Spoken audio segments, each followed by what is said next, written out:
Did you know that over 80% of world cultures have mythological beings that mirror what we know as elves? The mysterious otherworldly creatures appear in legends that span from the frozen fjords of Norway to the dense jungles of South America. What could explain this universal presence of elf-like beings across civilizations that never contacted each other? We're going to talk about the truth about where elves really come from and why they've captured human imagination for thousands of years. From powerful Norse deities to the hidden people of Iceland, these beings have shaped our stories, beliefs, and even modern entertainment. So the Norse have recognized two distinct races of elves: the light elves, who lived in Álfheim, and the dark elves, who lived deep beneath the earth. So the light elves are said to be more beautiful than the sun itself, with powers that rivaled the gods. They lived in the realm of Álfheim, which was gifted to the god Freyr at his first tooth cutting, marking their special connection to the Vanir gods of nature and fertility. The dark elves, often confused with dwarves in later tales, were master craftsmen who forged magical items for the gods themselves. They created Thor's hammer, Odin's spear, and Freya's magnificent necklace. And these beings weren't simply magical creatures, they were fundamental forces of nature, as essential to the Norse universe as the roots and branches of the world tree Yggdrasil. In Norse cosmology, elves held a unique position among gods and humans. They weren't worshipped like the Aesir or the Vanir, and they were deeply respected and often received offerings during important ceremonies and festivals. The elf sacrifice was a private ceremony performed on farms across Scandinavia, showing how deeply these beings were woven into daily life. Their influence extended beyond the spiritual realm. They were believed to cause illness if offended, but they could also bestow great blessings when properly honored. The story of elves takes a fascinating turn when we look to the Celtic lands, where the mighty Tuatha De Danann, I'm pretty sure I said that wrong, but these elves once ruled Ireland as godlike beings of immense power. These weren't the diminutive fairy folk of later tales. They were tall, beautiful, and skilled in both magic and warfare. After their defeat by the Milesians, mortal ancestors of the Irish people, they retreated into the Hollow Hills, becoming the people of the mounds. Like their Norse counterparts, these Celtic elves existed in a realm parallel to our own, accessed through ancient burial mounds and fairy rings. The people of the mounds maintained their immortality and magical powers, but their relationships with humans became more complex and often dangerous. They were known to steal children, replacing them with changelings, and to lure unwary passengers into their fairy mounds where time moved differently. A single night of dancing could mean many years had passed in the mortal world. The transformation of the Tuatha De Danann into the people of the mounds mirrors the Norse elves' position as being between gods and humans. They weren't entirely benevolent or malicious, but operated by their own rules and moral code. Their influence could be seen in countless fairy tales, from the noble and dangerous fairy courts of medieval romance to the tricky, capricious elves that would later populate European folklore.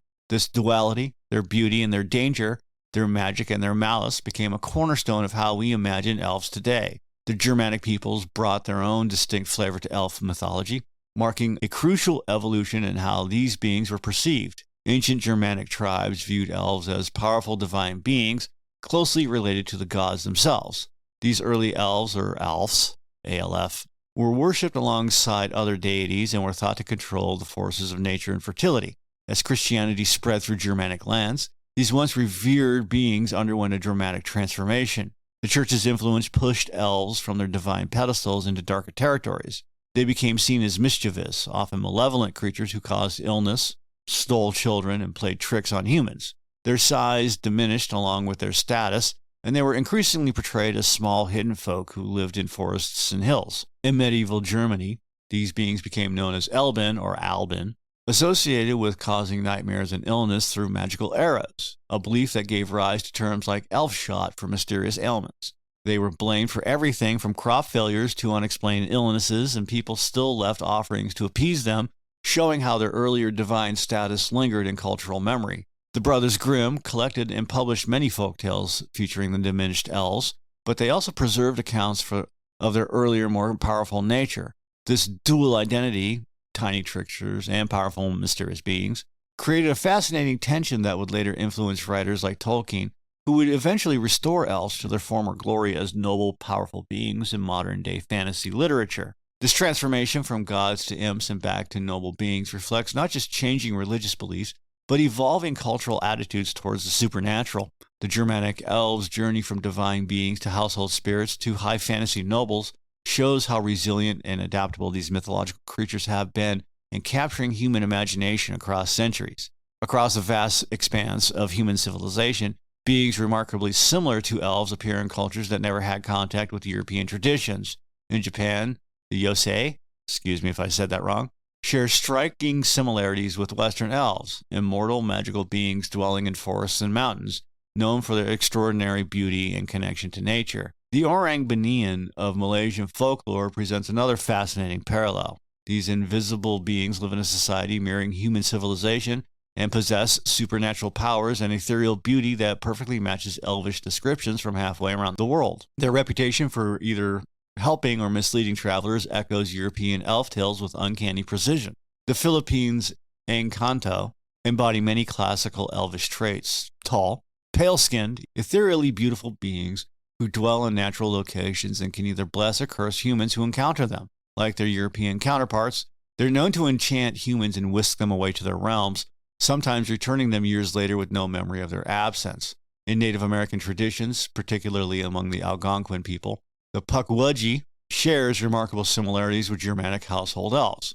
These small, gray-faced beings with enlarged noses and fingers possess magical powers and display the same mix of helpfulness and mischief that characterizes European elf stories. Even in African mythology, we find the Chitauri of Zimbabwe, ancient powerful beings of light who taught humans civilization but gradually retreated from the world as mankind advanced, and their descriptions as tall, luminous beings with extraordinary lifespans mirrors the light elves of Norse mythology despite developing in complete isolation from European influence. The universal presence of elf-like beings suggests something deeper about human psychology and our relationship with the natural world. From the Arctic to the Amazon, these entities consistently appear as mediators between the human and spiritual realms, beautiful yet dangerous and helpful yet capricious, reflecting humanity's complex relationship with the unknown. Tolkien's masterful reimagining of elves in The Lord of the Rings fundamentally transformed our modern perceptions of these mythical beings. Drawing from his deep knowledge of Norse and Celtic mythology, Tolkien crafted the elegant, immortal races we picture today: tall, graceful beings with pointed ears and an intrinsic connection to nature and magic. Before Tolkien's influence, elves in popular culture were typically portrayed as diminutive creatures, more akin to what we now call pixies or sprites. His elves, the firstborn of Middle-earth, established the archetype of the noble ancient race that persists in fantasy literature and media today. These weren't the mischievous tricksters of old folklore. They were wise, powerful beings who had walked the earth for thousands of years. This reimagining sparked a renaissance in fantasy literature that continues to evolve. Dungeons and Dragons, Warhammer, hell, even modern authors and creators have built upon Tolkien's foundation, while adding their own unique twists. The Elves of Dragon Age blend traditional fantasy with political intrigue, while Terry Pratchett's Discworld series returns to more traditional folklore, presenting elves as beautiful but terrifying creatures. The Witcher series draws heavily from Slavic mythology, portraying elves as a persecuted race struggling to maintain their identity in a human-dominated world. And then you have World of Warcraft, Dungeons and Dragons, the grandfather of all role-playing games, and even Warhammer. Warhammer uses, if you've played Warhammer Fantasy or you've played the online, role-playing games, and not the MMO, Age of Reckoning, or you've played any of Warhammer 40K, you know that they use elves and dark elves, and then they have the Elder and the Dark Elder. So it's just a mix of two. They just continually expand upon the mythology of this race. Contemporary interpretations have further expanded the concept, moving beyond the strictly European-inspired templates. Video games, movies, and literature now feature elves with diverse cultural influences, abilities, and appearances. And despite these variations, the core elements Tolkien established, their connection to nature, ancient wisdom, and inherent magic, remains consistently present, creating a bridge between the ancient mythology and modern storytelling. From ancient myths carved into Norse runes to the latest fantasy blockbusters, elves have captured human imagination across millennia. Their journey from feared divine beings to Tolkien's noble warriors and now to diverse interpretations in modern media reflect our own evolving storytelling traditions and cultural values. These immortal beings continue to enchant new generations, adapting and transforming while maintaining their core mystique, whether as light and dark elves of Norse mythology, the Tuatha De Danann of Celtic lore, While the countless variations in today's books, games, and films, elves remain powerful symbols of enduring connection to magic, nature, and the eternal question of what lies beyond our mortal understanding. Through every retelling and reimagining, elves remind us that some stories are truly timeless, and they bridge the gap between our ancient past and our dreams of the future. As we continue to tell their tales, they will undoubtedly keep evolving, inspiring, and enchanting audiences for generations to come.